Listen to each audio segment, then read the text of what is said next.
на Лионел Скалони. На вратата на Аржентина е Емилиано Мартинес. В отбрана Николас Талиафико, Николас Отаменди, Херман Пецела и Гонсало Монтиел. Джовани Ло Селсо пък действа в халфата линия. Сега Лаутаро вкарва 1-0 за Аржентина.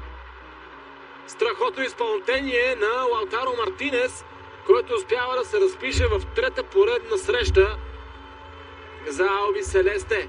Флагът към момента остава ниско долу, сякаш очакваха и засада играчите на Хорхе Фосати. Лаутаро Мартинес пък наистина показва, че се намира в страхотна форма. Да видим отново. Няма засада. Страхотно подаване към Лаутаро Мартинес. Асистенция, която дойде от Анхел Ди Мария. Забележително подаване на Анхел Ди Мария към Лаутаро Мартинес.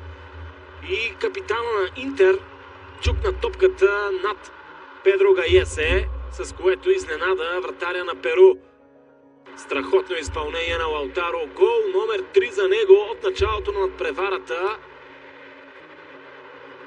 Гол, с който той отново показва, че се намира в невероятна форма. Отиде и до Лионел Меси,